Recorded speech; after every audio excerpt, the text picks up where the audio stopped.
أعوذ بالله من الشيطان الرجيم. We seek refuge in God from Satan. Bismillah ar-Rahman ar-Rahim. In the name of God, most gracious, most merciful. Tonight we're starting at Surah 55, excuse me. And our teacher tonight will be Lori, right? But before we start, I want to make some corrections in my khutbah today. I make some boo-boos sometimes. Sometimes I say things that are not appear to be not very tactful.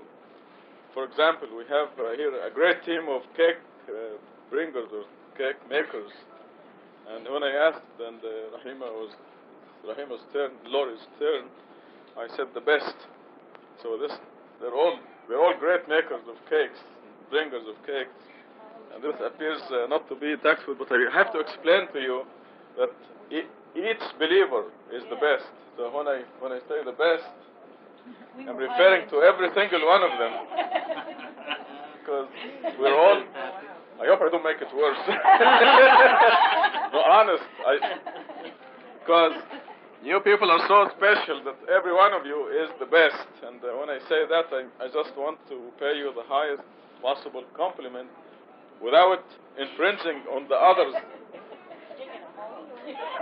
properties, that they are the best, each one of them.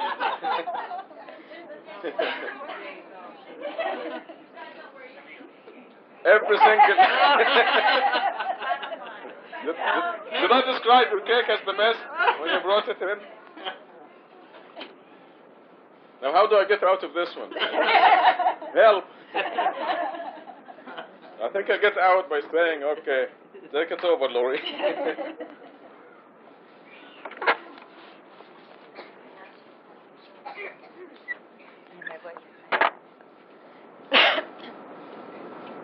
I seek refuge in God from Satan the rejected. In the name of God, most gracious, most merciful. God, most gracious, the one who teaches the Quran, the one who created the human being, the one who taught him how to distinguish right from wrong. The sun and the moon created as timing devices. The stars and the trees prostrate. He raised the heaven and established the balance. You shall not transgress when you weigh. You shall be equitable when you weigh. Do not cheat when you trade. He made the earth for all the people, with fruits and palms with sheaves, with food grains and flowers. Which of your Lord's marvels can you two deny? He created the human from clay like the potters, and created the jinns from blazing fire. Which of your Lord's marvels can you two deny? Lord of the two east and the two west, which of your Lord's marvels can you two deny? He separates the fresh water from the salt water. Between them is a barrier they cannot surmount. Which of your Lord's marvels can you two deny? From the two seas you extract pearls and coral. Which of your Lord's marvels can you two deny? He controls the ships that roam the sea like flags. Which of your Lord's marvels can you two deny? Everyone on earth will perish, but the presence of your Lord will continue. He is the possessor of majesty and honor. Which of your Lord's marvels can you two deny? Everyone in the heavens and the earth implores him. Every day he is in full control. Which of your Lord's marvels can you two deny? We will deal with both of you, the two entities, humans and jinns. Which of your Lord's marvels can you two deny? O you jinns and humans, if you can penetrate the outer limits of the heavens and the earth, then penetrate. You can only penetrate when given authority. Which of your Lord's marvels can you two deny? You will be bombarded with masses of fire and molten metal, and you can never succeed. Which of your Lord's marvels can you two deny?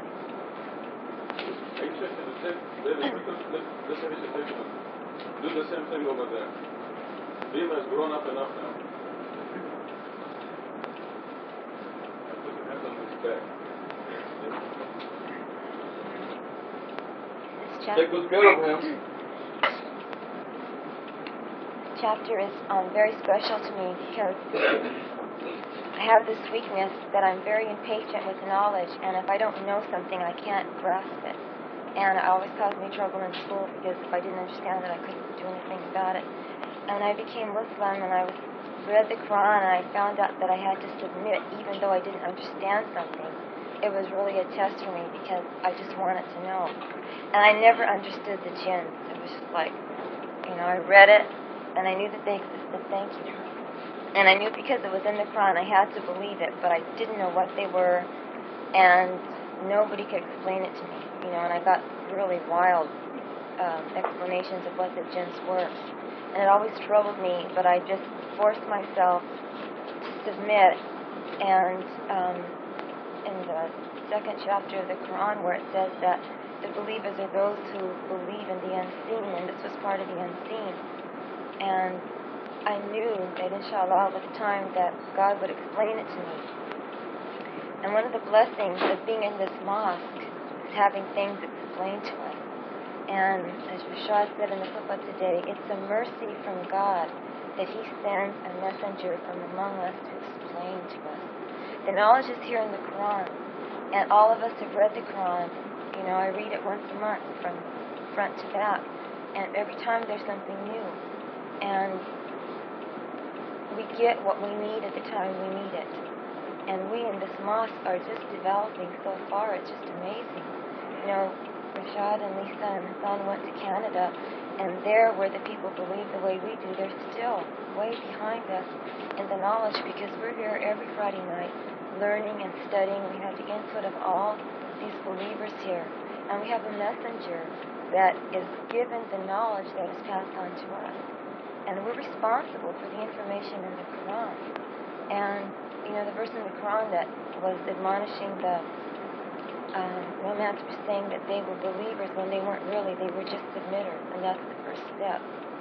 But only the believers can attain paradise. So if we don't have absolute certainty, we can't ever grow and develop to our fullest extent. And that's where the increased knowledge is such a blessing.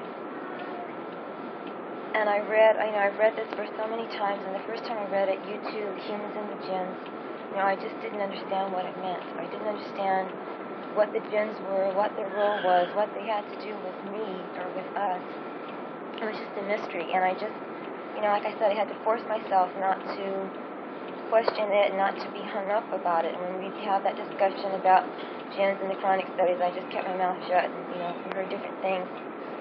But now, just in this last year, we found out what this is, and so this chapter has a totally different meaning. And for the first time, I understand what it means. And we know now that the jinns are, they have the same requirements. There's other verses in the Quran that says that they have the same requirements that we do. Some of them believed in Jesus, and they believed in other things, and then they heard the Quran, and they believed, and they have the same requirements that we do. And they also have the same rewards that we do. They're entities that we can't see, we don't know. They can see us, but we can't see them. And yet, the heaven that's described here in later verses is for them too. They have their own, but it's the same setup as ours. It's exactly the same for them. And it's like, these creatures that are so important in this scripture that we don't know anything about.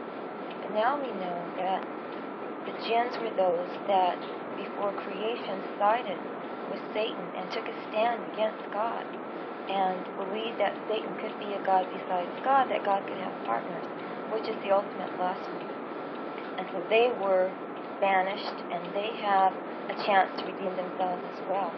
And our job is to, and I used to read about Satan and his troops and generations of jinns and humans, and I didn't know how do they come to be generations? How do they multiply? How do they, what do they do to reproduce themselves?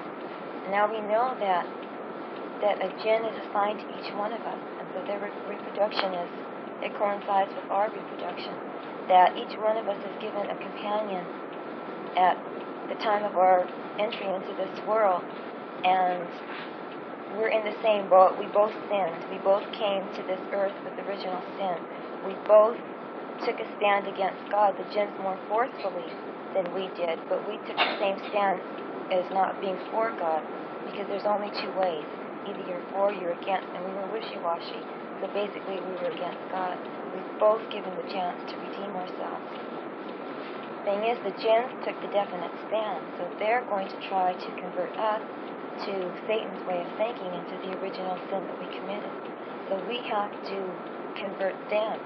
So from the time of birth, we're in this constant struggle with our jinn companion to convert them to righteousness and to protect ourselves from falling into the path that they chose. And it's a struggle. It's a struggle every day of our lives, and it just goes on and on.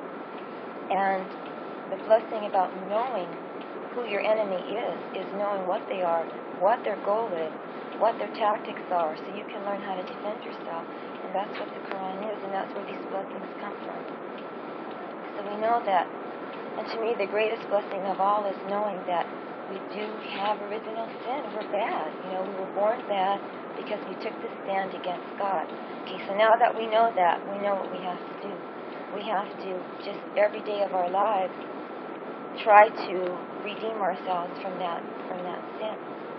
And the Quran is very specific about giving us the way to do it, and we know now, we've heard it several times in Qur'an, that we have to ask ourselves every day, who is my God this week?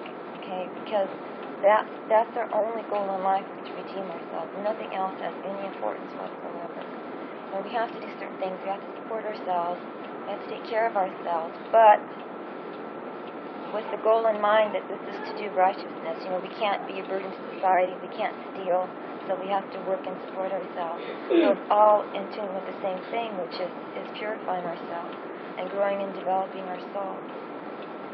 So as soon as you take that stand, then the jinns are going to try to, your companion and others are going to try and make you stray away from that path. And the greater the stand you take, the greater the enticements are going to be, and you just have to be prepared. And I've talked to several people who said that they encountered the same thing I did when I made the stand, that I was going to really try and devote more of my thoughts to God because I wasn't doing enough, and I knew it, that they just took over, and it's like they didn't want me to, even the little that I was doing was in danger of not being done at all. It's just this constant struggle. And so I know this now, and I know that I have to just be on the alert at all times for this. And we know that most of it is the sneaky whispering. And there's even a surah where it's, this is devoted to this, that Satan whispers to us, and little things that don't seem so bad. We've talked about this before. You can wait till the game is over before you pray, or, I'll pray later, and then something happens and you don't pray. And that time can never be regained. If you miss the prayer, you can't make it out. That time is lost. The inhabitants of hell are the farthest from God on the day of judgment. Knowing that heaven is close to God, they will leave hell and sneak into the area closer to God. But because they are not sufficiently prepared to come close to God, they will suffer terribly in the presence of God and will flee back to hell, and so on forever. So here's this vicious circle that they're in. It's just like the Jehovah's Witnesses now. They don't believe in hell, but they believe 144,000 go to heaven and the remainder, their chosen people or whatever, go to paradise. But they still deny hell. They say there's no burning hell, there's none of this. You just no longer exist, which is a lie, out and out lie in itself, because nothing that exists can be destroyed. Like matter can't be created, recreated, or destroyed, ever destroyed. It just recycles in the real world that we're in the other world. It's not the real world, but in the world we're in now. So they don't believe in hell, because if you tell them anything contrary to anything pleasant after death, they say, well, we just don't exist anymore. Well, we never get punished for what we do wrong. Well, that's our punishment, not existing. But we can get a reward. If we're real good, we get this reward. But if we're real bad, we just don't exist anymore. They have a reward and no punishment. They wish this. That's what I'm saying. This is what I thought about. Quran says they would wish that yeah, this is the hell they used to deny. Yes. They deny hell. So, I just want to add here something that we should all know. I know Lori knows that, but she just didn't mention it yet. It has to do with the looks See, verse 40 says, which of you Lord, 39,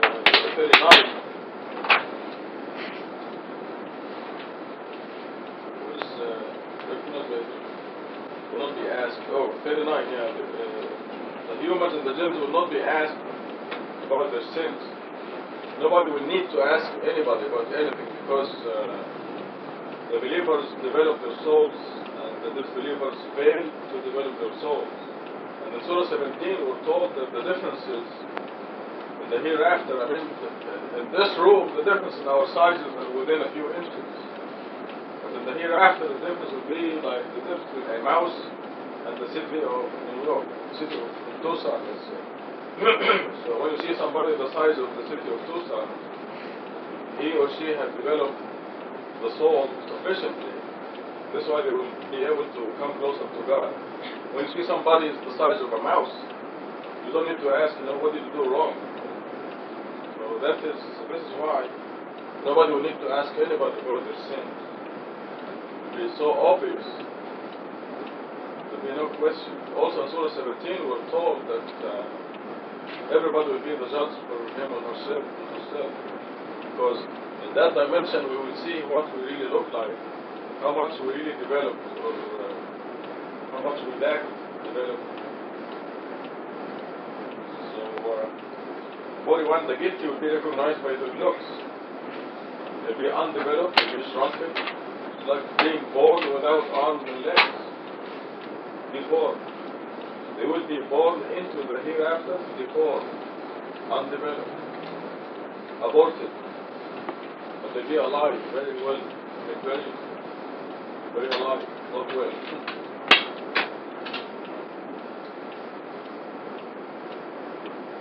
Also, God lets us understand, as Lord explained about 44, how they will try to sneak into heaven and they'll find it worse than hell. They will sneak into the lower heaven and they will find it worse than hell, because they cannot come any closer to God. See, God left it completely up to us, completely. That's why God does not inflict an atom's weight of injustice. It's absolutely up to you. You can be as close to God as you want in the high heaven, or you can be as far from God as you want. It's completely up to us. So the conclusion is that God does not put a single person in heaven. It is the people who insist or choose and insist on going to heaven. The whole thing will be automatic in the hereafter. That's why it is important to do, for example, the 5 prayers a day. If you don't do the 5 prayers every day, you don't know. That's the minimum that you can do. Because those are the means for the real person. Just imagine if you don't feel that your body does not die and you don't feel the body for 2 months. What will your body look like? There's no death in the hereafter. Just imagine not eating for 2 months. And the people out there in the street, they don't feed their soul for years and years and years. Can you imagine what they look like? Just bring it to our dimension here and think of bodies that didn't eat for a year. You see those skeletal pictures in the starving people in Central Africa, Ethiopia, Sudan, what they look like? You can see the ribs. With skin and bones. And this happens to the soul. If the soul is not fed, the 5 meals every day, the guilty will be recognized by their looks.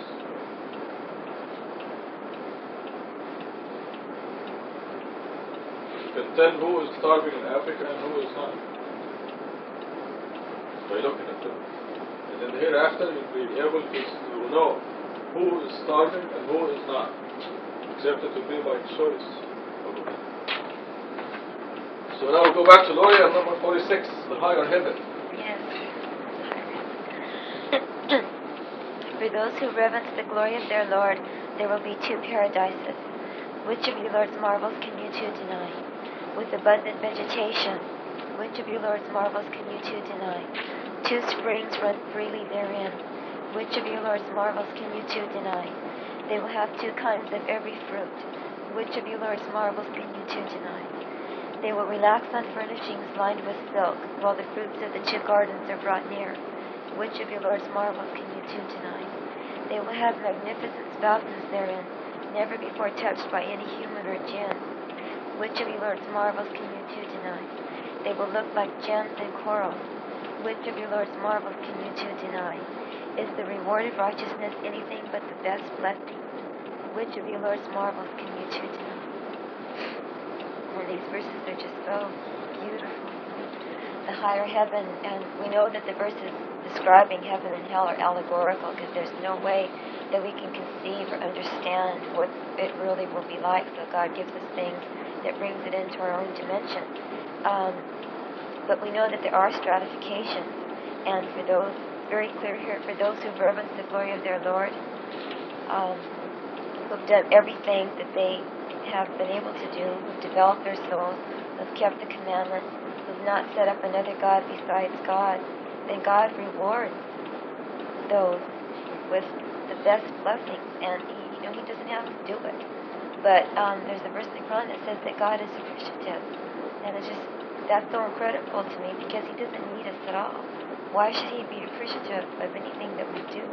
It's just that He is most gracious, most merciful, and we can't comprehend that kind of mercy because we're bound by our own selfishness and our own desire to succeed and our own concern with our own well-being. We can't imagine that something could be so gracious and so merciful that it could just provide all of these things for us.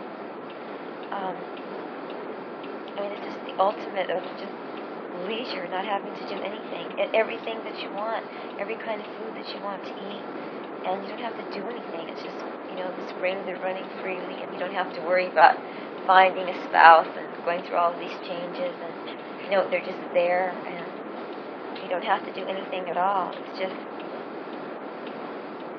an incredible mercy.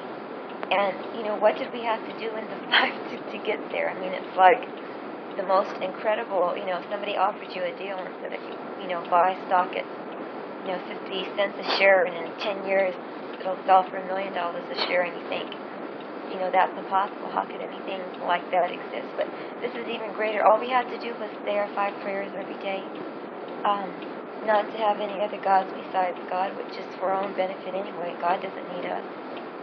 To do the religious duties that are so simple, to fast for 1 month, which if we know is good for us, it lowers our blood pressure, it gives our kidneys a break. We know that praying is good for us. We know about lubricating the joints and combating arthritis. All of these things that are done for our benefit anyway, and just in exchange for doing that, we get this unbelievable, this paradise that is beyond our wildest dreams, and we know that it's even greater than this, because this is just something that God gives us, which is to our limited ability to perceive anything. What God has in store for us is so much greater. In fact, we're told in the Quran that we can't even imagine what is in store for us as a reward for doing what we're supposed to do in the first place. It's just incredible mercy. And, we've talked about this before sometimes. Well, the lower heaven isn't that bad either. When we read the next verses, you'll see. But the picture here, when there's not that great a difference, is that we know that the higher heaven just means that we'll be closer to God. And that's the only understanding that we really need to have, is that we'll be closer to God. And the further away from Him we are, the more miserable we'll be. So even though we'll be in paradise in a lower heaven, it won't be the same. And then the next verse is the lower heaven, starting with 62. The next surah, inshallah, will tell us who goes to the high heaven and who goes to the low heaven, very specifically. And our teacher will be Naghmeh, Friday. Surah 56, Naghmeh. I can note it.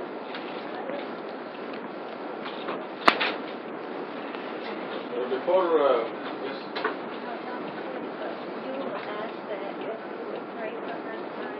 She this virus and grill it out back, cloth and stuff. She said if she had the baby right now, we'll be back with the baby. nothing bad will happen to her. inshallah. We're going to recite Al-Fatiha for Yula and her baby. And we're going to recite Al-Fatiha also ask God to heal Lori, her voice. And Perry Bash's daughter Lamia is having an operation on her teeth next week on Friday. God loves it when we pray to Him and ask Him to heal our friends and heal us. And ask Him for the dearest wish. Also, we're going to pray to God to bless the birthday folks. Suad, Hamid, Hamid's birthday is tomorrow, and Suad's birthday is on the 7th. And the Irishans are having an anniversary, the 19th anniversary, I think. So, so we'll ask God to give them all the greatest year coming up, and every year after that to be even better. God's blessings. Al-Fatiha. بسم الله الرحمن الرحيم الحمد لله رب العالمين الرحمن الرحيم مالك يوم الدين إياك نعبد وإياك نستعين اهدنا الصراط المستقيم صراط الذين أنعمت عليهم غير المغضوب عليهم ولا الضالين. Also ask us to bless Sherry and keep our friend forever.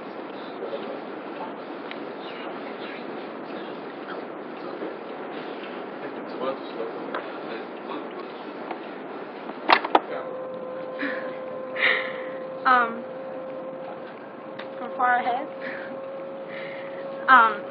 Okay. We know. Should I repeat this? Yes.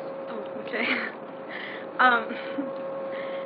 Okay. God says, and those who are far ahead will be far ahead, and they will be closest to God. And far ahead is, of course, the highest heaven. And we know that far ahead doesn't mean how much money you have or what looks you have or how much education you've got, but it means what the kind of intelligence that you have within, where you see God and the truth and righteousness. And we know that that's what puts us far ahead, not because, like I was saying earlier, that there are a lot of people who have all those things and they feel like they have a lot of power and they're in control, but they are very miserable and they go through drugs and alcohol. Most of the people who are out there that are into drugs and alcohol are doctors, people that we go to help us, people who make all that money and who are in the high parts of society, and people who think they are in control.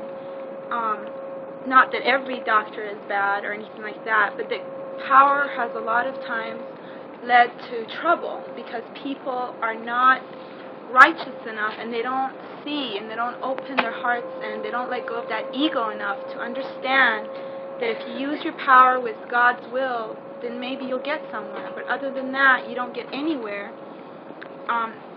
Maybe here for a while, like God says, I'll let them enjoy this life for a while, but just for a while. And we know that there are people who don't have those things, yet their lives are very calm and very fulfilled. And also, as I was saying earlier, is that the Quran has taught us that God is in full control of our money, of what we look like, of how our lives are, the thread that we walk into our lives. And it seems pretty unfair that God would choose some people to have money and looks and put them in heaven because of that. But what makes more sense is that God has given every one of us, no matter what standards we have, He has given us that freedom of choice, which makes us equal and makes us the wise ones if we seek to choose the right path. And that's where we'll be if we do the commandments in the Quran. If the people of Jesus or Moses' time did everything that they brought down through the Bible or the Torah, and if they did those things, then they will be in the far heaven. And of course we know that this is the most complete, the prayers and the fasting and the charity and belief in God alone and the hereafter and working righteousness, and God willing will that'll put us far ahead and make us sovereigns on earth, no matter how much money or anything we have. And a lot of times I think that's really hard to understand, and a lot of times we get bogged down. I know I do, like when I see someone, who has cute clothes on or is really pretty or something like that, and you just have to step back and think and say, that's not important. You have what God thought was good for you. Enough about that. Okay. God says that you'll be in the gardens of bliss. Multitudes from the early generations. Gardens of bliss is, of course, heaven. Multitudes from the early generations. We have a footnote that says, the early generations of Muslims were characterized by following the Quran, the whole Quran, and nothing but the Quran. 250 years after the Prophet, Hadith and Sunnah appeared, followed by the various schools of jurisprudence. This marked the progressive deterioration of the Muslim nation. This tells us the early generations, those are the people that had the big prophets. Those are the ones who had the messengers. And, well, we have messengers too, but it just seems like then it seemed like it was more in people's lives. Now it seems like technology has taken our lives so much that people don't think about God actually sending angels down or messengers down or miracles down. But so those people who did follow the exact correct way were in the early generations, and there are some people now. But right now it seems like we just need more and more and more proof to make us be disciplined enough to understand. And it seems like as time has gone by, people just want to interpret the way they think. If they don't like something, the way it sounds, they have to change it to the way they want it. And that just makes a lot of conflict. And thank God that's why we have the Quran, which is so easy to understand. And God says it's easy to memorize and understand. And it says in the footnote that 250 years after the Prophet, these two books appeared. And we know that these two books are the books that have all the traditions, the things that are totally contradictory to the Quran. And these people are so blind that they don't even sit down to compare, to understand and see that it is contradictory to what their prophet that they idolize brought down. Number 14. But only a few from the later generations. And this again tells us that it's just the later it gets, the harder it is for people to understand and to follow, and they're so bogged down by the material things of this life that it's too hard for them to be religious and to do 5 daily prayers and or fast for a month. They couldn't see that at all, and so it seems like it is harder. And I guess now we have all the prayer and we have all the 5 commandments. And it's more, I don't know what you want to call it, technical or something, to get, there's more work maybe to get to the highest heaven, and it's harder for those people who want to work that hard and want to put in the time to do their prayers and their fasting and wake up before dawn. And it is harder, and it just seems like those people have to go through more tests, and it just seems fair in that sense. God says that will be on sturdy furnishings. They will relax in rows facing each other. Serving them will be immortal servants. I know that a lot of these descriptions of the high heaven or the low heaven, or maybe even the hell, they're all allegorical. And God knows us so well that He explains all these things to us in a way that we could understand. And so everybody loves to relax, and they love to have stable things around them. It seems like one day you're down and the next day you're up, but God willing in heaven, everything will just be the same. And it says serving them will be immortal servants. We'll have people serving us. Whereas later on we'll find out that in the lower heaven they have to work for their water. They have to pour their own water, whereas we have servants, not we, but people who are in high heaven. I hit too late. be in the high heavens, and they will serve us with cups, pitchers, and pure drinks. So it just shows that we're just going to have to do less work. The more work we do now, the less work we'll do then. If this, then that. Just do it. They are never diverted therefrom, nor deprived, which is great because we know it's being here as humans and being weak like humans. We have a tendency to be diverted, but thank God we're pinched here and there, and we learn. The ones that want to learn, they learn, but we do get diverted. But there, God says you won't be diverted, and we won't be deprived. So I won't have to look at anyone and say, oh, she's too cute. With what? Oh, me? Does this mean that when you said they won't be diverted or deprived, doesn't that mean the absence of anything satanic? Because, Satan was the one who diverted Adam and Eve and deprived them of their garden there. So there won't be any Satan in heaven to divert you from your reward or deprive you from it. Yes, great. Thanks. With fruits of their choice, so whatever we want, and meat of birds that they desire, anything we choose, anything we desire, and magnificent spouses. We won't have spouses like we could have on earth, but I guess maybe it could mean that since people supposedly love their spouses, then they can love up there just the same and more, and they won't have to go through any kind of troubles. It says that God describes them as precious pearls, and which is again wonderful. This is the recompense of their works, which shows us that the more righteousness you are and the more work towards goodness that you do, the better you will be treated in heaven, and the more you can have. They will hear no vain talk therein, nor sins. Only utterances of peace. I know that in the Quran it says believers should not commit gross sin, or they should stay away from sin. Yet God says that He understands that we do get diverted sometimes,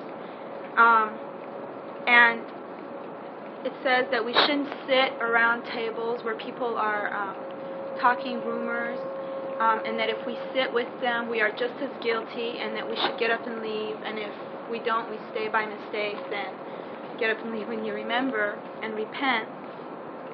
And that we shouldn't speak behind each other's backs and things like that.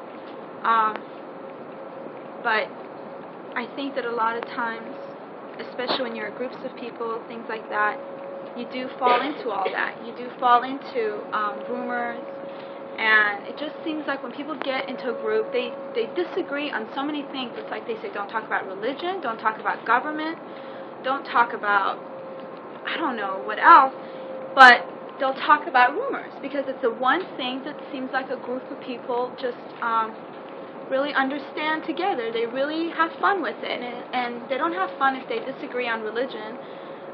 People want to kill each other if they talk about government or religion or discrimination or racism or anything like that. But rumors, it seems like it's an easy topic, and it'll get people to be friendly with one another, and it'll pass time. But up there, we won't have to stoop that low, and again, Satan won't be there to take us that way and make us forget. There won't be no sin. There will be no sin, and there will be no vain talk, but there will be just peace and happiness, and God willing, we'll be there. Any questions? Verse 15, I have some very good news for you. Not flattering you, but you are very, very special people. You've got to go to the highest heaven. I'm going to explain to you why. When Abraham started the religion of Islam, according to God's instructions, he and the people around him were worshipping God alone. And as time went by, Satan sneakily and gradually added idol worship until the time of Muhammad came, some centuries later. By the time Muhammad came, they were worshipping lots of idols. Lat, Manat, Uzza, and all that. They were in the Kaaba that Abraham built. And you've read how many verses in the Quran that say Abraham was never an idol worshipper. Yet there is the Kaaba that he built that was full of idols.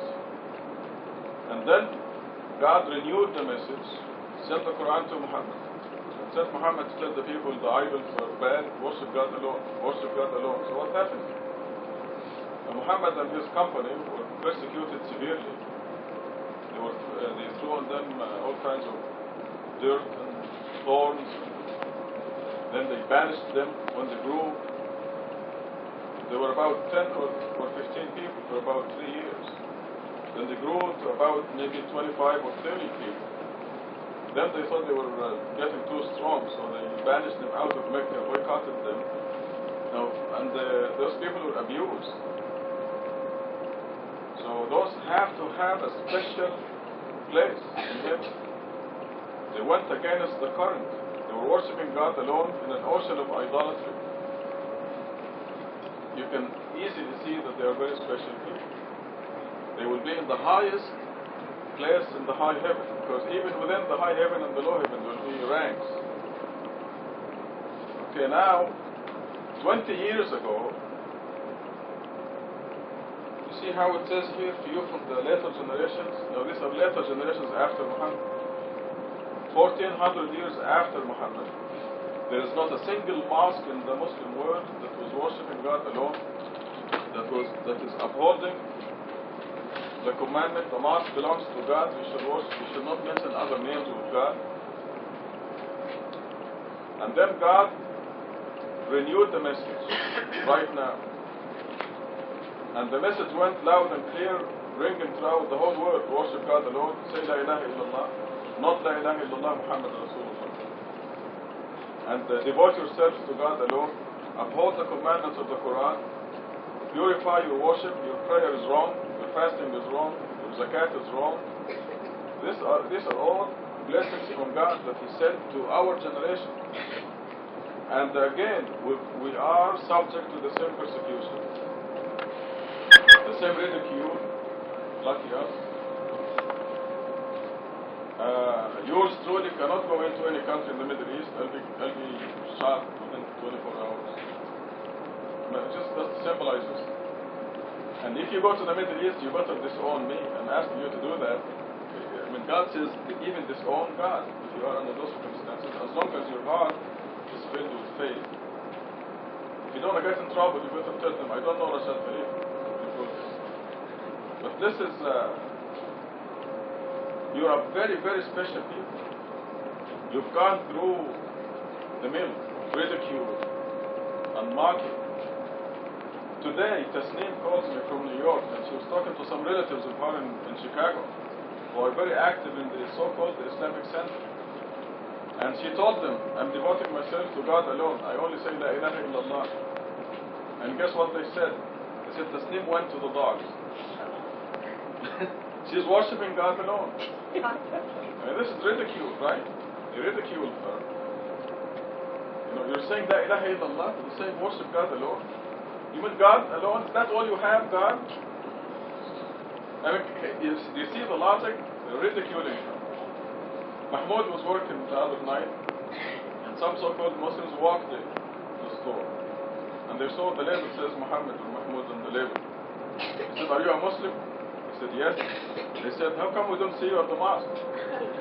He said, how come I don't see you at the mosque? So they said, oh, you mean you go to that mosque? Because the mosque that worships God alone, right? Now Noah, if you remember in the Quran, Noah said, because Noah was building the ark with the flat float, whatever you call it, water raft, and they were laughing at him, and he told them, he said, you're laughing at me, but I'm really laughing at you. And this was Mahmoud actually was doing in the store, because they said, "Oh, we never believe in mathematics." Now listen to that statement. Now on that day they probably had an exam in calculus, right? At university, and they had to follow the formulas and the equations, and otherwise they're flunk. So they believe in mathematics, but if it comes to God and the Quran and worshiping God alone, they don't believe in mathematics. So they were looking at Mahmoud, ridiculing him, and of course in his heart he knows poor souls, just like Noah. He was ridiculing them, just like he was laughing at them, just like they were laughing at him. But this makes Mahmoud a very special person. This is what it means, multitudes from the early generations. We are the first generation of renewing the message. And we see it very clearly. Every one of us is in the light, and we can see it. Just go in any mosque in the world and say, La ilaha illallah, and they will beat you up. You are saying, worship God alone. So you can see what happens after centuries from the first generation. Abraham was the first generation. And those people, they threw Abraham in the fire, right? In those days there was no America for Abraham to run to. They threw him in the fire, so what did God do? He turned the fire into a cool and safe place. Because God says, do not think that I will abandon my messengers. God creates exits for them. So the exit for Abraham was a cool and safe fire. And the people who were with him, they were persecuted. They have to be special people, because the easiest thing is to go along with the masses, with the crowd. You think this shook Mahmoud? Not one hair. And that's why he's very special. I'm just using Mahmoud as an example. Muhtasham went to a grocery store to buy some Middle Eastern stuff. And he met some Arabs there. They're just totally ignorant. They know nothing. But he says, yes, we'll go to Masjid Tusan, we worship God alone. And they almost beat him up. He wasn't big enough and strong enough. And a Turk. He would have beaten him up. So why do you have to take all this abuse? And all this ridicule? Do you think it shook him up? Did it affect his faith? If anything, it strengthened his faith. But he knows that those people are off. He knows they're ignorant. He knows they're not worshiping God alone. He knows they lost the prayer. Probably never prayed. Those people that do you think they pray? I asked them how many surahs in the Quran Right? They don't know? They don't know? How people say, man, they were well done. They were saying, you go to hell with Rashad Khalifa. But they were pointing, one of them was really asking. It was Palestinian. You go to hell with. And he doesn't know how many surahs in the Quran. Wait until the day of judgment when we put the cheese on the scale. It was 266. As he was saying, Paul, he's all fired up. I saw that 266. I said, God is telling you, I'm with you. Yes. He's miserable just because I choose to worship God alone. He's a book day. They're so ignorant. They say, how can we say, all those people don't believe like we don't? There's so way off. That's the abuse and ridicule that all of you went through. All of you. There's Every no single base one. for their argument. The Bashar couple, the Bashar, they ridiculed them so many times. You mean you go to that mosque? And the answer is, show me a place where they worship God alone, and they'll go. We'll go to that place. I will go to that place. Any place where they worship God alone, we'll go.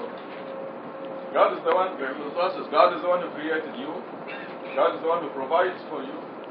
God is the one who controls your health, your welfare. God is the one who controls your happiness.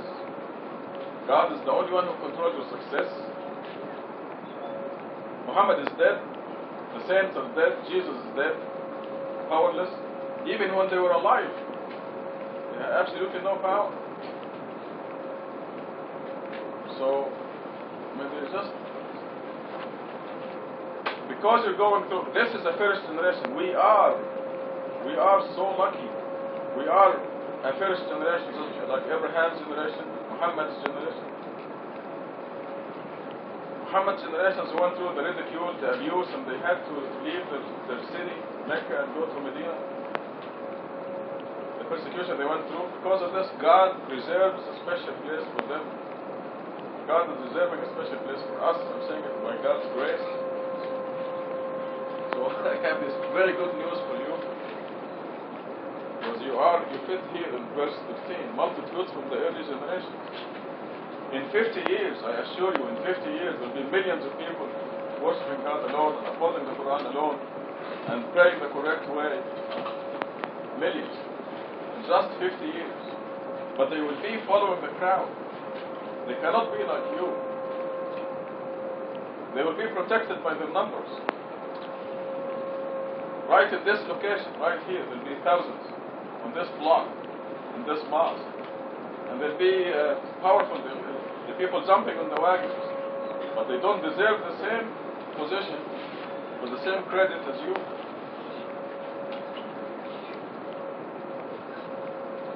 So this is what it means. Multitudes from the early generations, but only a few from the last generations. Because these are the far ahead. In Arabic, Sabakun is Sabakun. These will be the closest to God. They're very special. And that's you. And you start collecting benefits now. And we've seen it. We have a history already. We have a track record in this mosque, 10 years. We have a track record, a perfect track record in this life. It's guaranteed by God. You may have a pinch here and there, but it's because we make mistakes. Tests are brief for you, but if you stray off the path, you know you're going to get a pinch. And you get the pinch and say, thank you, God, and come back to the path. You are very special people. You deserve a lot of congratulations. God says in Surah 35 that the angels have wings, 2, 3, and 4. 2, 3, and 4, because the angels closest to God will be the most powerful, the highest in rank. You'll have more wings. This is figuratively speaking. And these as-sabiqun, these far ahead people, like yourselves, will be there. I mean, all those are angels, but still, they have ranks.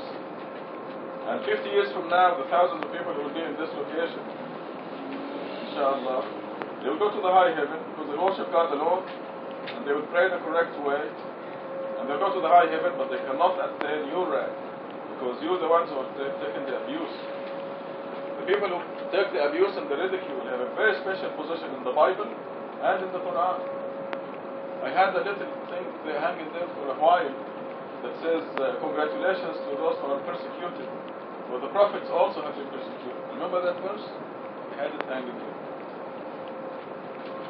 And this is God telling you congratulations. The Bible. So we are very, very lucky, and I'm stressing. I keep stressing this because I cannot stress it enough. Just so we can thank God, so we can be appreciative, so you know who you are. Satan will always put doubts in your mind. Always will tell you you're nobody. He hates your guts. Okay. Because he's going to be deep, deep in hell. You hear that, man? You were asking about Satan in the hereafter? He will not be in heaven, no. He will not even come close. He and his troops will be way deep down in the lowest pit of hell. And he'll be beating them and they'll be beating him. You're going to spend eternity doing that. So he will try to tell you you're a nobody, but you speak back to him. Tell him, I believe God, and I believe that I am in this group, multitudes from the early generations. Because this is a first generation. I mean, I couldn't believe it myself. For a long time I said, it couldn't be just It's just us here worshiping God alone. There must be millions in the world. But I discovered that I'm naive, that the human being is really bad. I was talking to my nephew, Sharif, in Egypt. And he says, I'm the only one in Egypt. He really is a believer. And you can tell the people who believe, because they are in the light, they understand. And he's the only one that I know in Egypt that is really a believer. Inshallah, he will come to the conference. He's only 20. He was born 2 weeks before birth. And he's the only believer in all of Egypt. I mean, I was really naive. I mean, I said there must be millions in Egypt who worship God alone. Nope. Wrong. So that's why I'm speaking so strongly. I'm telling you, you're very special. And when Satan tells you you're not, you tell him to shut up. You're very special. This is the verse that talks about you. Congratulations. Yes.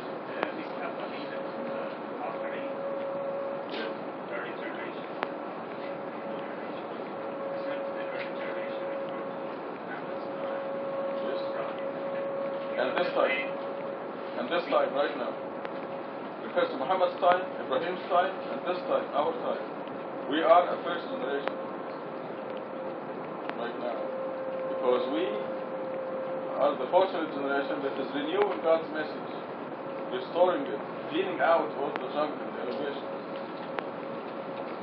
When you go back to Iran for a visit, you would be, which town will you be in? Tehran? I think you'll be the only one in Tehran who is praying the correct way, and you and Naghmeh, the kids. You'll be the one, and they laugh at you. When you tell them in the tashahhud, I just say the name of God alone, so you mean you don't mention Muhammad or Ahl al-Bayt or Ali? No. See, this is what we cleaned out. Cleaned out all the creatures. We just mentioned the Creator. And this is restoring the religion. So you are a first generation. Does this make you special or not? When you're the only one in Tehran who's praying the correct way. Tehran is how many millions? 5? Yes.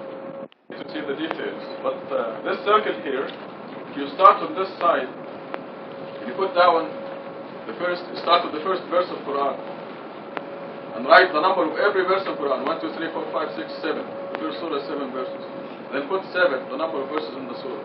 And then do the same with every surah, all the way to the Quran, only in the upper half. And then, okay, let me do the other way around. Start with the number of verses in the surah, 7. And then the number of each verse, 1, 2, 3, 4, 5, 6, 7. And then you link with the other system where you put the verses first and then the number later. Okay, you will end up with a number that is in a circle that is 25,400 approximately digits. Numbers. This number is 1 mile long, and it is divisible by 19, and it has all the numbers of the Quran with the two systems. One system where you put the number of verses at the end of the list of verses. Another system you put the total number of verses at the beginning, and in between the two systems you have the number of the verses in the whole Quran. It's going to be in the circle. This eventually is going to convert the whole world, because they will know that this book is not human-made. I mean, the Americans are becoming so strong now that they will be irresistible. So we may be a very special, you're still a very special group, generation, because you've been here even before this miracle was half this strong. It is growing now. And 50 years from now it's going to be very common knowledge. People will accept it easier because there'll be more people talking about it. These people told Mahmoud, we don't believe in mathematics. They don't even look at it. But as they jump on the wagon, they will look at it and they will see it and they will know. They will not just believe, they will know that this is God's message to the world. So the later generations for us may be different from the other. There are only 300 years left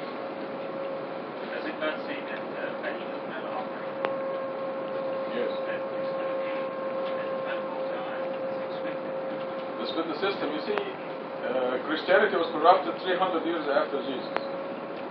I mean, totally corrupted. They had the Nicene conferences, and they invented the Trinity and everything. It was 300 years after Jesus.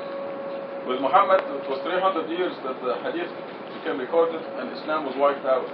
Totally corrupted, 300 years after Muhammad. Now, with our generation, when it is 300 years, it's going to be the end of the world. And this is documented here in the Quran. So we have a special situation here. Also, we have a verse in Quran in 41:53 that says, "We will show them our signs in the horizons and within themselves until they realize that this is the truth." So this is a prophecy that God gave us.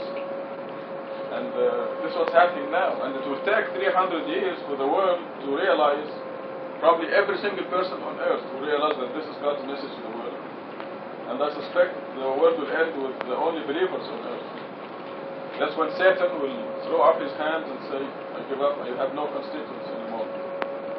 And that will be the end of the test. The miracle is very powerful. And this is the very reason why you are very special people, because you believed from the very beginning. Some of you, even without looking at the miracle of God, you agreed to worship God alone and uphold the Quran alone. That's a very special situation. I stopped the show from Naghmeh for a while. I thought it was very important. I wanted you to know who you are.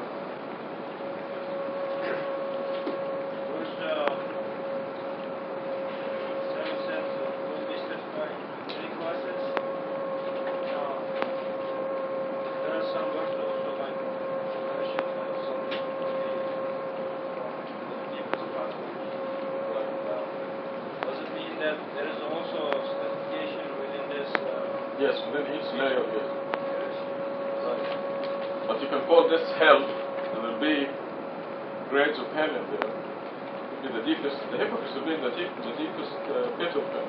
Hypocrites are people who think they are believers. They say they are believers. They believe they are believers, but they're not.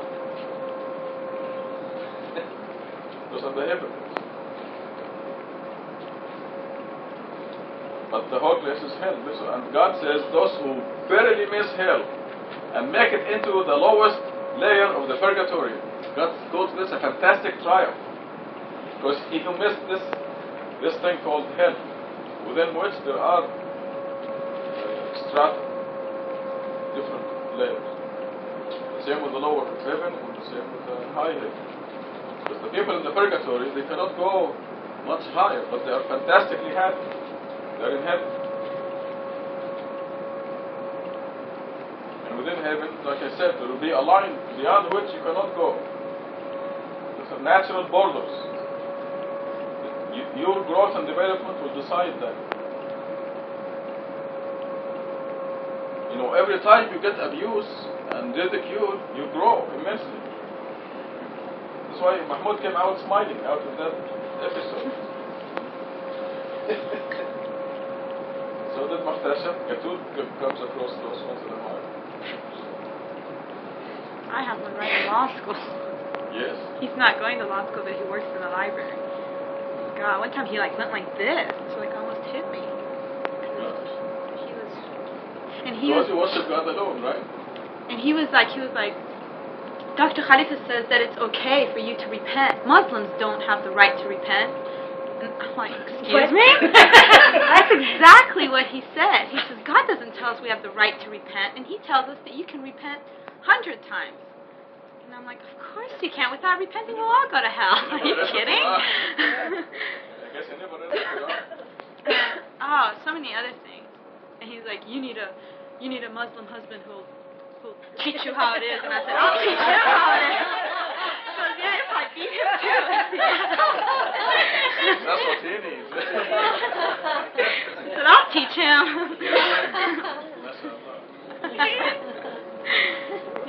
Let me tell you the kind of ridicule and the kind of stupidity they have. I have it on tape here. This fellow came from Denver, Colorado, and he wants to talk to me. So I said, if we you have any basis for talking, I will talk to you. And I said, anyway, the conversation ended by me challenging him to say La ilaha illallah. I'm really convinced they cannot do it.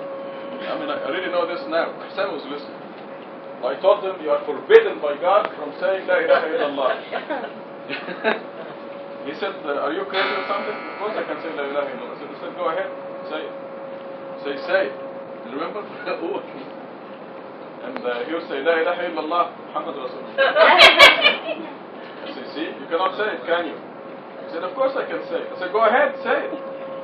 Say, La ilaha illallah, Muhammad Rasulullah. He said, see, you just proved to me that you cannot say La ilaha illallah, can you? Because you are forbidden by God. I mean, here I'm challenging this guy to say La ilaha illallah, and he cannot say it. I have it all recorded on the tape. Now, so this is a fellow. I kept challenging, and I guess he got so mad. So a half hour later, he called and he said, "I'm going to bring a gun and kill you tonight." Yeah, I have it on tape. So now he's so stupid because he talks to the machine, it's recording it, along with his phone number and everything. So of course I called the police went and paid him a visit. But that's how stupid, how angry he can. Would you threaten somebody and record it on a machine? Yeah. His address was divisible by 19. But this is the kind of abuse, the kind of ridiculing that every time you go through this, you grow immensely. This is a very special treat for you. If Naghmeh and Alfatehe did not have the courage, they would have quit long time ago. I mean, from cousins to brothers to uncles, relatives, aunts, everywhere, friends. So ridiculing them. Look at them. Steady, persevering. You weren't sick, ridiculous. God takes the believers out of darkness into the light. And how can you go back to darkness after you're in the light?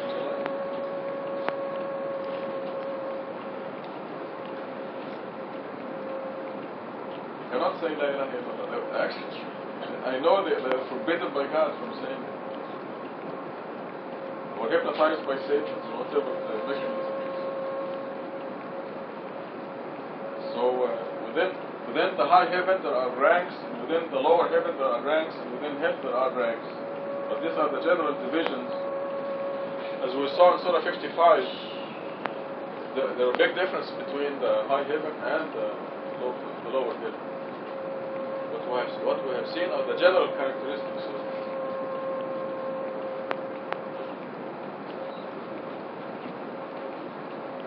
Congratulations.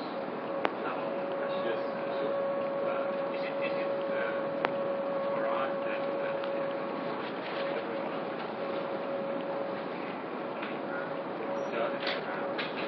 No, there will be more believers than ever. Now, by the way, some people that were kind of suspicious of my population estimates, and God never turned me down. Parade magazine, the last issue, had an article of the population. They had a population curve there, and it is in full agreement with my estimate. So, just in case. Talking about the grass eaters, Yes. the early generations, including us in the bar. Right. Because I showed that the people from now to the end of the world will be 15 times as many as the people from the beginning of Adam until now. In other words, the vast majority of the human race are getting the message that our generation is beginning right now. We're starting a message of worshiping God alone, upholding God's word alone, and this is the message that God wills for the vast majority of the human race. 70 billion people. See, up till now we had 6 billion people.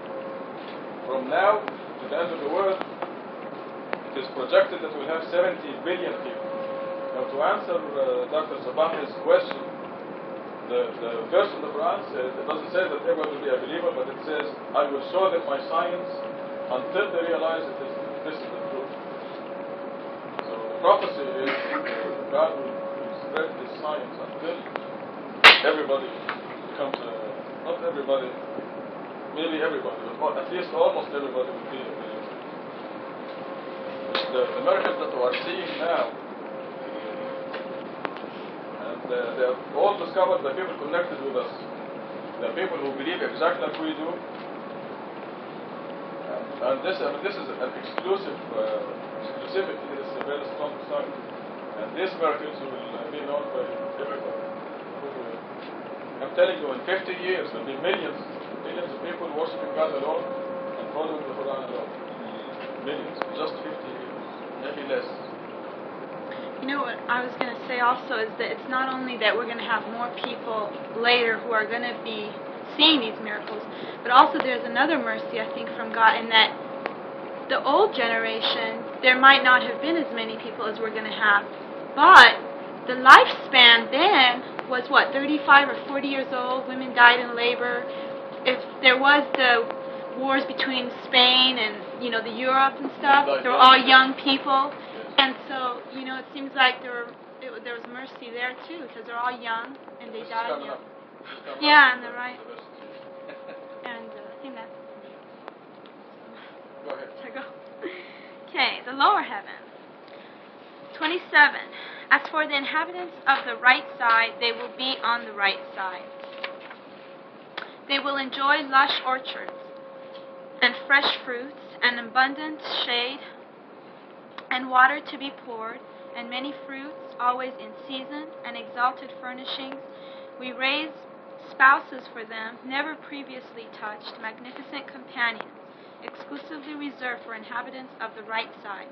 Multitudes from the early generations and multitudes from the later generations. Okay, number 27. This we see the difference between this is from the far ahead to the right side. And, we've said it over and over again. We know that the people who died before the age of 40 go in the lower heaven.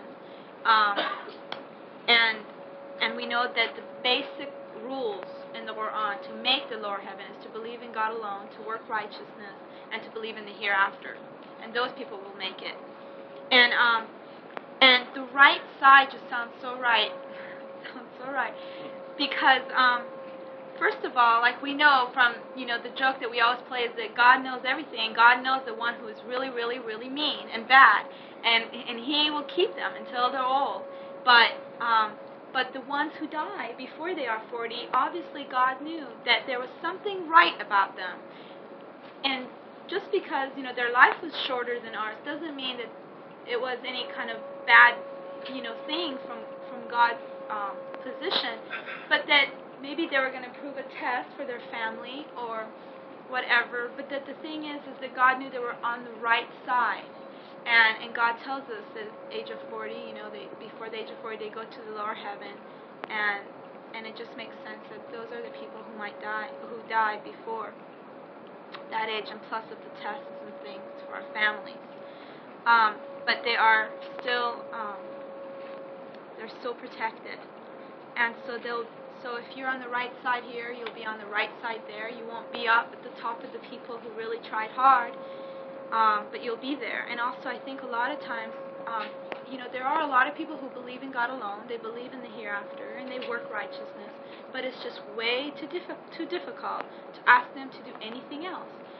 They might give charity, but, on their own. I think a lot of people maybe do. But they probably don't even give money or anything, but old clothes type of things. But God says He will reward them for the righteous. Right. So it's some kind of charity, but they will not do the prayer. It's too hard. They say, I could see myself doing 1, but 5, and I'm like, you're not doing any, God doesn't need you to be doing this. It's for us, and you're not doing any favors for God for doing your prayer, but that it's a favor for us. And over all that, to think 25 minutes maybe out of your whole day, 24 hours, is really nothing. And I hate to think of it as that, but sometimes they just bring you down to saying that. But anyways. They're living on diet tips.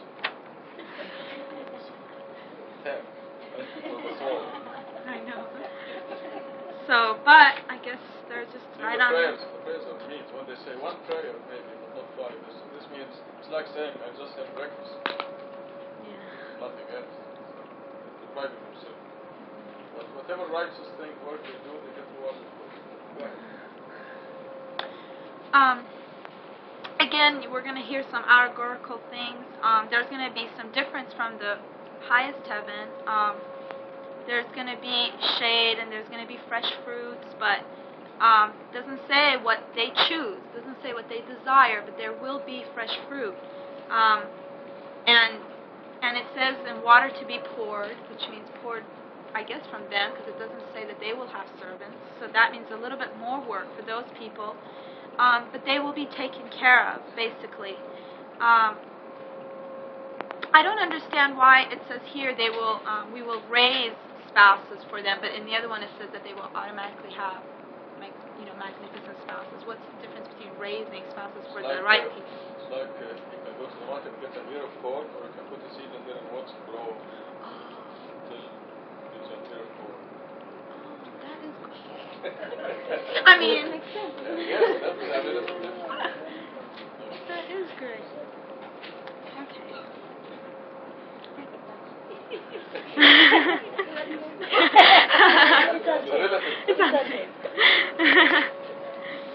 And here we have multitudes from the early generations and multitudes from the later generations, which goes along with what you were just saying, that in the later generations that come after the people who went through all the trouble and the hassles of people laughing at them and mocking them, there will be a lot of people who will be, God willing, following the scripture. The footnote says, because all the humans who die as children will be assigned to the lower heaven, the proportion from each generation is about the same. That also makes sense, of course. We just know that, multitudes from the early generations, that could be the people who, the younger, the ones who died before the age of 40, because in the earlier generations, they died at a young age, and then the multitudes from the later generations could be the ones, all the people who follow us. No, but because the something it happens all the time, no matter what is happening. It could be Abraham's generation, or Muhammad's generation, or Moses' generation, but still children die. Accidents, people die before 40, and so on. This is happening continuously. No.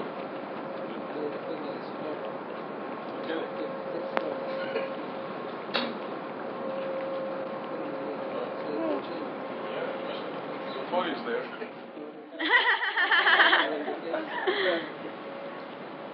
Yeah. Any questions about the lower heaven? Hell. 41. Hell goes right after 41. Wait, what? It's 41. My God. Oh my God. Yeah. This has a meaning. Yep. 41 means hell. If you don't make that you don't make that decision by that Okay. day. That's the pyramid right there. 41 and higher. We didn't make the decision. Remember the circle? See, this circle here means every verse in the Quran is numbered according to a system. God's system.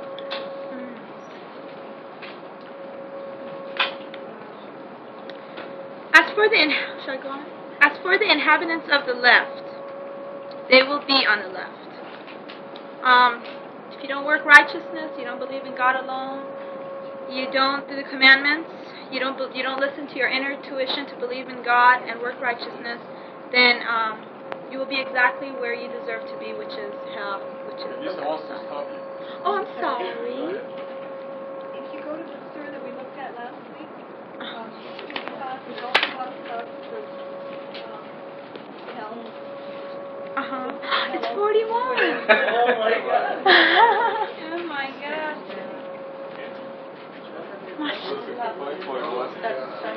This is 41.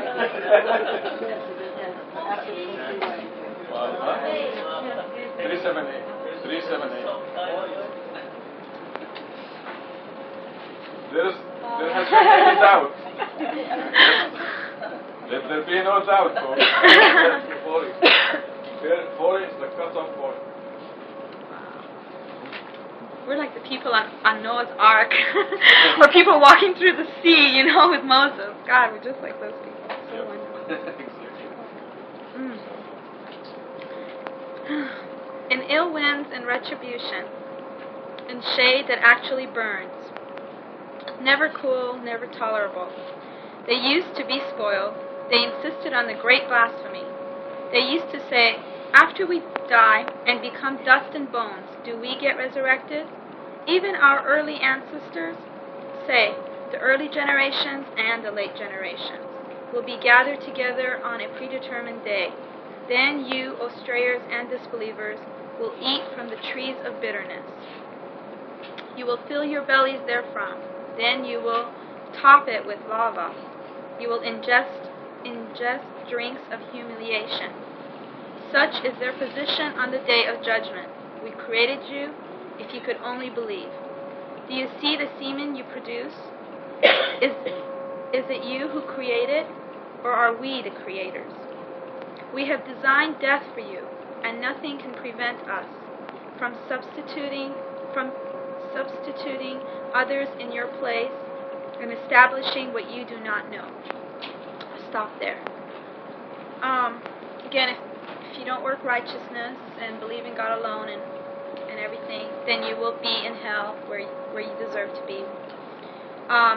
Again, allegorically, I believe it very graphically explains to us what it's going to be like in hell.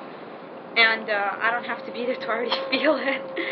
And it says that ill winds and retribution, and they will be constantly burning, and they can just never get out.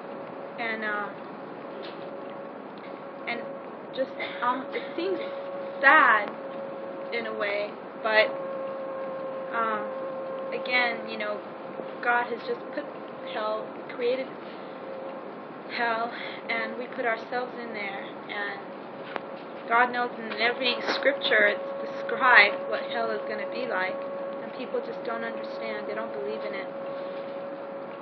They used to be spoiled. They insisted on the great blasphemy. They used to say, after we die and become dust and bones, do we get resurrected? They used to be spoiled. That seems like such a, good word again. Spoiled. It's like, it seems like the people who just want to be in control, and the people who just think that material things make them happy, and if they're down, well, it's okay, honey, let's go shopping or whatever. Actually. Wait. Believers can do that too. Ask Ahsan.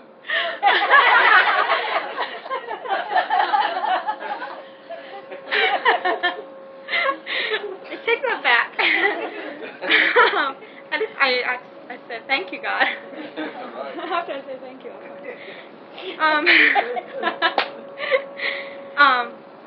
Well, anyways, those spoiled people who think that they are just in charge and that they can make things better or worse on their own, and they don't need anyone else or anything else, and as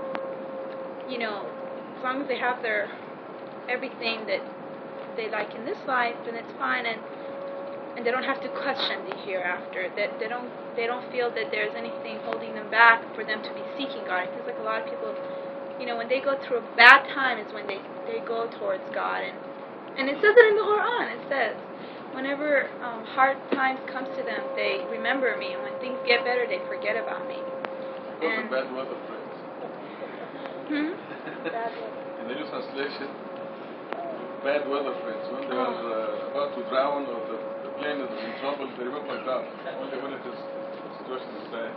Yeah. And as soon as they land on shore, they forget God. And they just insist on the great blasphemy, no matter how many times maybe hardship falls upon them, how many times they get stuck in the Black Sea or whatever, they still might go back. Well, the people who are in hell, they do, but some people learn from their mistakes. And they question, after we die and become dust and bones, do we get resurrected? So many people have troubles with that. About, they'll believe in maybe reincarnation. I went to this comedy club the other day. I had never gone to one before. And so many times they talked about Shirley MacLaine saying that she's going to be, she was in reincarnation. She'll be back. She was an elephant or something in the hereafter, but she will not believe that she could, her soul could be raised, but she'll believe in reincarnation. And so many of these people brought up the same thing, up on the stage. And, but anyways, so they question that too. And God says if you don't believe in the hereafter, one of the pillars of the lower heavens, then that's it. Even our early ancestors, there's no difference. We know that God has sent us prophets and messengers throughout the community and throughout our lives. So whether it's early ancestors or later ancestors, we're all going to be resurrected together, no matter what. Say the early generations and the late generations, just like what I said, will be gathered together on a predetermined day. We know that the day of resurrection, the day of judgment, will come in about 300 years, and that everybody will be waiting in line, and they will be judged by their souls and their videotape, and we're all going to be together. We're all going to see what the other person is, and there's nothing you can hide. And like it says in the Quran, it says even the ones who are friends will be hating each other on that day, if they didn't work righteousness. So all be together. Then you, O strayers and disbelievers, will eat from the trees of bitterness. You will fill your bellies therefrom. Then you will top it with lava. You will ingest drinks of humiliation, which again describes everything that they go through and how miserable it would be where your soul is not developed. Such is their position on the day of judgment. We created you if you could only believe.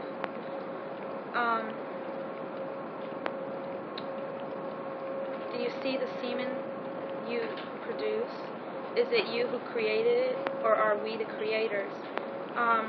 Again, this is a reminder again for us to take a look at, gosh, how were we created? How did all this come about? And it's just incredible how the whole system of, I guess, getting pregnant or whatever works, and it's just really amazing. And somebody doesn't question where that came from. They think that it came from generations of monkeys, then I think there's something wrong with it. Anybody see Nova? Nobody? We're talking about this. Had a program on it. Have the semen students in the students in fertilization. Only one out of just Anybody sees millions. that and does not believe in God, I can't imagine anybody watching that and not believing in God. It was a few days ago, chapter 6. Just how perfect every single woman's body works. I mean, it's amazing. And God questions it. Is it you who created it? Is it the prophets who came down? Is it the messengers who created it? It's so tiny, yes.